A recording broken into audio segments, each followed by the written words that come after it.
Hello, welcome back to Uncle Matt's Cookery Lessons. I'm going to make beef bourguignon. Let's go through the ingredients now.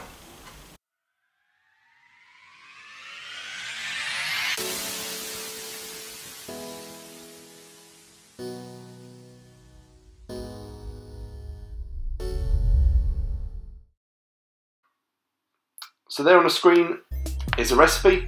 Treat it as a list of ingredients. Use however much you want of each item.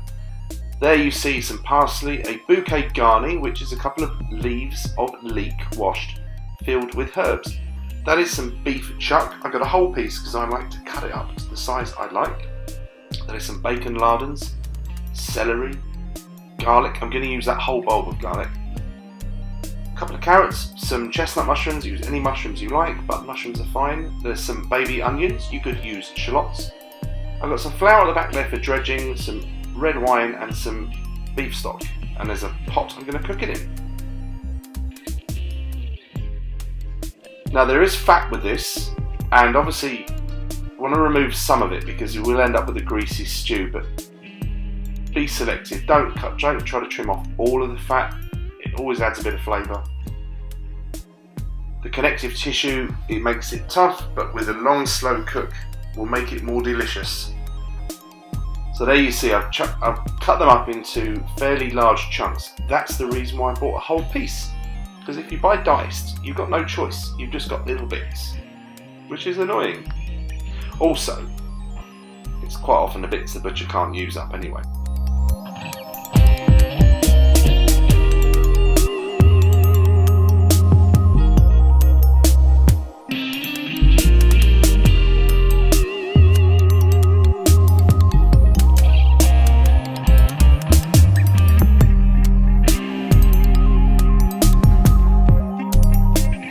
The pan for the bacon was dry. The bacon has some fat in there, so I wanted it to release that.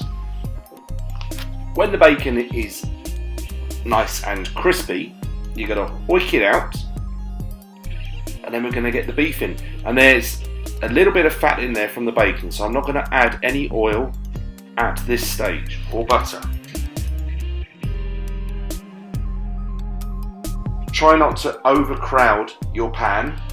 The more you put in there, especially when the meat is cold, reduces the temperature of your pan, makes it much harder for you to brown the meat. And that's what we're doing at this stage.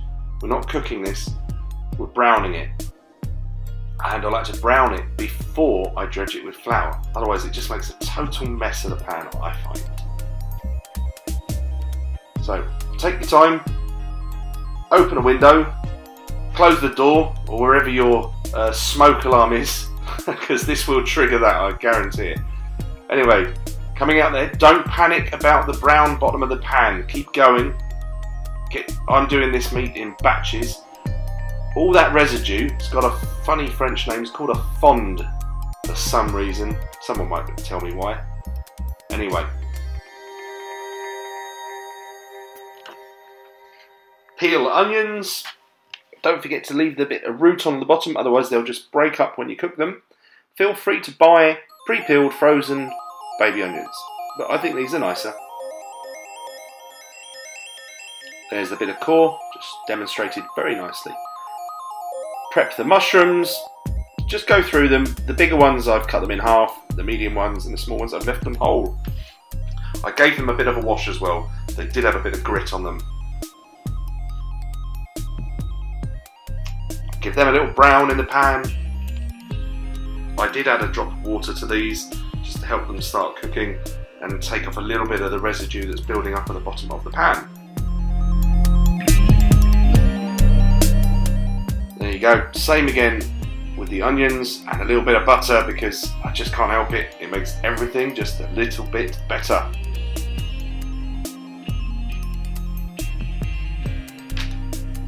Don't throw away that blood. You need that. That's the resting juices. That's going to go in the stock. So, the beef needs to be dredged in flour. This will add thickness to your sauce later on. If you don't want to do this, at the end of it, you can use a bit of corn flour or even some like gravy granules, but don't tell anybody. I do that sometimes, but not on a video. In with the bacon, I reserve some of the bacon for garnish on the top. The same again with the mushrooms, and you'll see here there's quite a lot of juice that's released by them. So I'm just gonna, yeah, that's it, get the juice in the pan, all flavour. So those mushrooms and bacon is going to be left till the end, but you don't have to do that. You can just whack it all in if you like. Doesn't make much difference really. Bouquet garni. First time I've ever made one. It's actually pretty useful. I will do it again definitely, because then you haven't got to be picking out all those bits of sage twigs, oh sorry, thyme and rosemary twigs.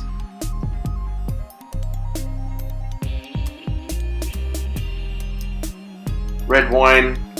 That's some of the red wine anyway. That's to help deglaze the pan still. Always deglazing this pan.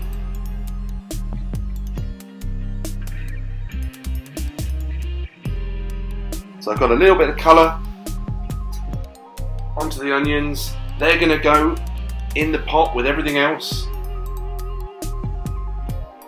And finally we just want to deglaze the pan completely now. So there's some of the stock. So that fond, as it's known, is so full of flavour, that's why you want to keep that. And also, washing up, half done. So my pot was a bit too small. I managed to get all the wine in, but I didn't have room for the stock. So later on as I went, as it reduced, I added the stock. That took 4 hours minimum to cook in about a 180 degree oven with the lid on, and that is what I ended up with. Absolutely delicious. You see how the meat is still just about, well, falling apart a bit, but I was trying to get it to hold together just slightly. Garnish it. We're going to whack a load of parsley on top, and then you serve that up with, I served it with mashed potatoes. Serve it with whatever you want. I think the French classically do it with boiled potatoes and sliced bread. But what do they know? Anyway, I hope you enjoyed that. Thank you very much again for watching Uncle Matt's cookery lessons. Give this a go, let me know how you get on with it. It's almost impossible to go wrong. The only way is if you don't give it enough time to cook. Can't make it in a hurry. You can pop it in the oven, put the lid on, and you can go out. Just turn the oven down even lower. Give it 8 hours. Anyway, don't forget to like and subscribe. I'll see you in the next one. Bye!